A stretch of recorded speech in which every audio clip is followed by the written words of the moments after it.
මේ පාර සැලරි එකෙන් මම ගත්තේ මොනවද කියලා දන්නවද? මම ගත්ත පොත් මොනවද කියලා බලන්න තමයි අද මම ආවේ. මේ පාරත් මේ පාර මම පොඩි දෙයක් කරා. ඒ කියන්නේ මම වෙනදට ග්‍රන්ථ ඩොක්ටර් එකකින් පොත ඕඩර් කරන එකනේ කරන්නේ.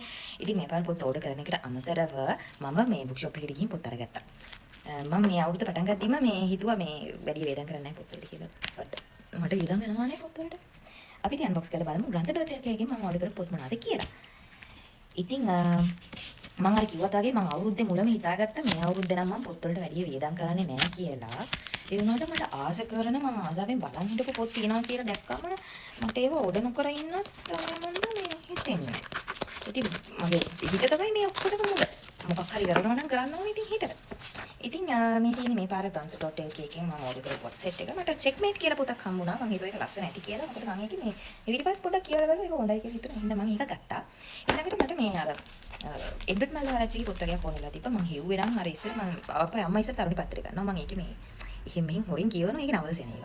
එතකොට මම දැන් මට මගේ මතකේ තියෙනවා එඩ්වඩ් මල්ලවරච්චිගේ ලස්සන කතාවක් කියනවා කියලා. උමංගේ කියලා කතාවක් තිබ්බා. මට මතක විදිහට ඒක යාගේ තමයි. මම ඒක හෙව්වේ ඒකට හම්බුනේ නැහැ. හැබැයි කුලංගන කියලා පොතක් තිබ්බා එඩ්වඩ් මල්ලවරච්චිගේ. මම හිතුවා ඒක ලස්සන ඇති කියලා. මොකද අනිත් කතා ලස්සන නිසා. ඒ නිසා මම ඒකත් අරගත්තා. මම කියලා බලලා කියනවා ඕගලන්ට ඒක කොහොමද කියලා. ඉතින් මගේ මයින්ඩ්සෙට් එක ගැන මම මුලින්ම කිව්වනේ. ඉතින් මේක ගැන මම ගොඩක් හිතන්න ඕන කියලා හිතලා මම මයින්ඩ්සෙට් කියලා පොතක් ගත්තා. සාර්ථකත්වයේ විශිෂ්ට පෙළ මම දැන් මම කොච්චර සාර්ථක වෙයිද කියලා. හැබැයි මම මේකත් කියවන්න කියලා හිතාගෙන ගත්තා. මම එහෙම කියවන්නම් කියලා හිතාගෙන ගත්ත පොත් තමයි මේ එක පොතක් බාගෙට කියවගෙන යනවා මෙන්න මේක.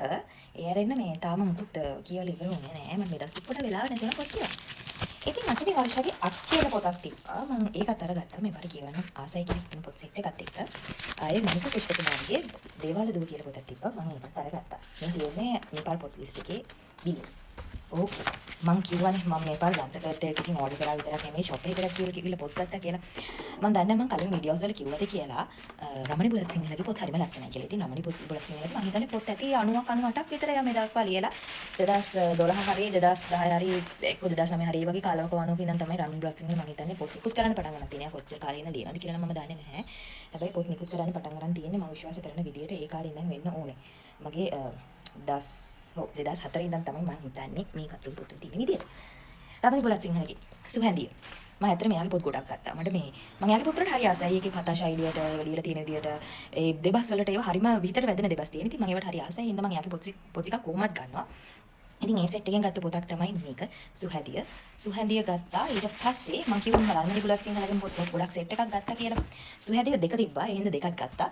ඊට පස්සේ නිස්තරණය. නිස්තරණයේ කොටස් දෙකක් තිබ්බා. ඒ දෙකම ගත්තා.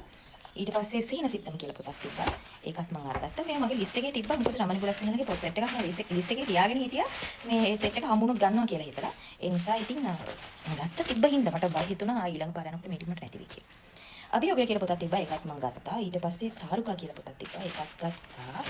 ඊට පස්සේ මේ යථායෝගයේ එක පොත මාගාව තිබ්බා. මම දෙක හොයලා හිටියේ. ඒකත් තිබ්බා. ඉතින් මම ඒකත් අරගත්තා. ඊට පස්සේ මොකද එකයි කොට දෙක කොටස් දෙකම නැතුව භාගයක් කියවලා ඒක මට අපරාධනේ. ලබන්දී කියලා පොතක් තිබ්බා. ඒකත් මම ගත්තා. ඊට පස්සේ මම හිතන්නේ තව පොත් දෙකක් විතරයි මම රමණි බුලත් සිංහලගෙන් එකක් ගත්තේ.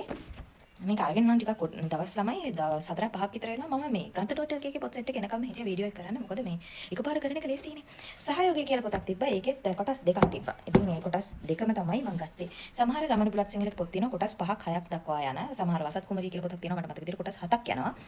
ඉතින් ඒකවා මම ඇත්තටම ගන්න ගියාම මේ ඔක්කොම කොටස් තිබ්බොත් විතරයි ගන්න. මොකද මම කැමතිනේ භාගයක් කියවල ඉවරලා කුතුහලයේ තියාගෙන ඊළඟ පොත එනකම් ඔය හොයයි. ඒ නිසා මම මේ කොටස් ඔක්කොම තියනවා නම් ඒ පොටි කරගන්නවා. ඊට අමතරව මම කලින් කියලා තිබ්බා ලැබුණ සමිඳ රත්නායකගේ ලස්සන පොත් වර්ගයක් තියෙන පොඩක් බලන්දයි තමයි වුණාට මම ආසයි කියලා.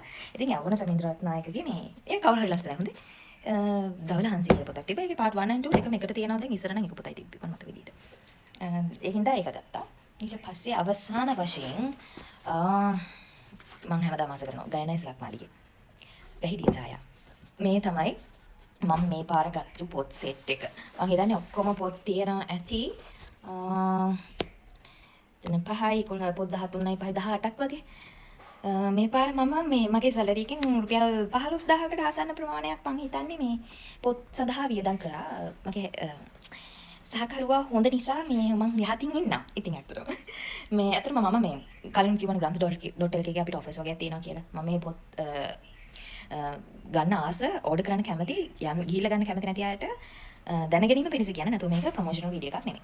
සෝ මම රුපියල් 5000කට වැඩි පොත් ඔයාලා ගන්නවා නම් grantha.lk එකෙන් ඒගොල්ලන් ඩිලිවරි charges ඔයාලගෙන් අය කරන්නේ නැහැ. ඒ වගේම ඔයාලට කමර්ෂල් ක්‍රෙඩිට් කාඩ් එකක් හරි කමර්ෂල් බැංක් එකේ කාඩ් එකක් හරි තියෙනවා නම් account එකක් හරි තියෙනවා නම් ඕගොල්ලන්ට හැකියාවක් තියෙනවා ඔයා ගන්න පොත්වල මිල එක්ක මාස 6ක් ගෙවීමේ ක්‍රමයට ගන්න. එහෙම නැත්නම් මාස 3ක් ගෙවීමේ ක්‍රමයට ගන්න. මම grantha.lk එකෙන් මේ පාර ඕඩර් කරපු ටිකත් මම ගත්තේ මාස 6ක් ගෙවීමේ ක්‍රමයට. ඒකට මට වේදන් වෙන්නේ රුපියල් 1000 ගණක් වගේ තමයි එක මාසෙකට. එහෙම නැත්නම් 900 ගණක් 700 ගණක් වෙන්නත් පුළුවන්. මම ගන්න ප්‍රමාණය අනුව. මම ගොඩක් වෙලාවට 5000ට වැඩි ඕඩර්ස් ගන්නවා. මොකද මට ඩිලිවරි charges අය වෙන්නේ නැති නිසා. එහෙම වුණාම ගොඩක් වෙලාවට රුපියල් 1000ක් 1000ක් ගණක් වගේ ඒ අතර ගණක් යනවා මට මාසෙකට. ඉතින් මම මේක ටික ගෙවීමේ ක්‍රමයට තමයි ගන්න පොත් ටික. ඒතකොට පොත් ටික මගේ අතේ මම කියවලා ඉවරයි. හැබැයි මම ඒක හිමින් හිමින් ගෙවාගෙන යනවා. හැබැයි ප්‍රශ්නේ තියෙන්නේ මම මාසයක් ගන්න මේ වැඩි කරන නිසා මට අනිවාර්යයෙන් මාසෙ රුපියල් 6000ක් වගේ පොත් වලට වේදන් වෙනවා. මම ගන්න පිටින් ගන්න පොත් වලට අමතරව මේ ඕඩර් කරන පොත් වලට. ඔය වගේ ඉතින් දේවල් වෙනවා. ඉතින් පොත් වලට අසලම එහෙමනේ.